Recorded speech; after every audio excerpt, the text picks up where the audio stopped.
The history of whiteness. Let me say that again. The whole history of America is the history of rich white men telling not rich white people that their enemies are black and brown. It starts in the colonies of what would become the United States.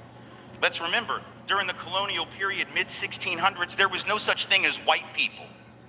I know some people who are now called white find that shocking, right?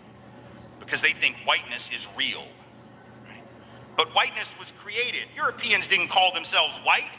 We didn't call ourselves white. We weren't all members of one big happy family. Are you kidding? Have you studied the history of Europe? The history of Europe was about killing each other. That's what we did in Europe. We just killed each other before we figured out there were other people to kill. We just killed each other, right? I mean, that was the history of Europe. The English hated the Irish, right? Northern Italians didn't even think that Southern Italians were Italians. The Germans hated everybody, and everybody hated their ass right back, right? There was no team called white, no race called white, but all of a sudden, in the middle of the 1600s, there was. Why? Why was it suddenly necessary to create this thing called the white race? Well, because rich people can count, that's why.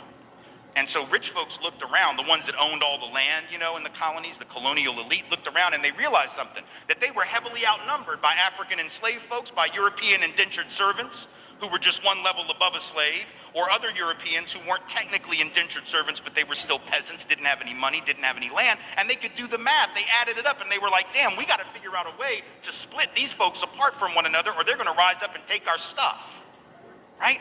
Because after a while, these black folks who were enslaved Africans and these quote unquote white folks who were poor Europeans are going to figure out they're all getting played by these rich people, right? So ultimately the rich figure out they got to come up with some way to get somebody in that group on their team. The easiest thing is to get the poor Europeans, right? Because at least they look like you. They sort of share some of the customs and the culture. So they all of a sudden create this thing called whiteness and they say, now you're part of the club.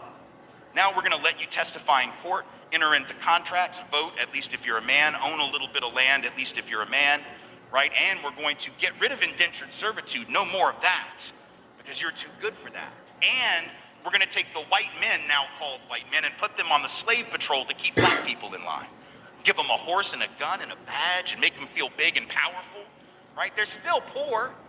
They still don't have anything. They didn't pay the slave patrol well, right? Just exploited them, used them as a buffer between the elite and the other poor folks, particularly poor folks of color. And pretty soon the rebellions that occasionally happened where black and white got together to overthrow the elite, those stopped because the divide and conquer had begun to work, right? You could turn people against each other by telling those poor white folks, they got to keep these black people in line. And so that divide and conquer gets initiated in the colonies.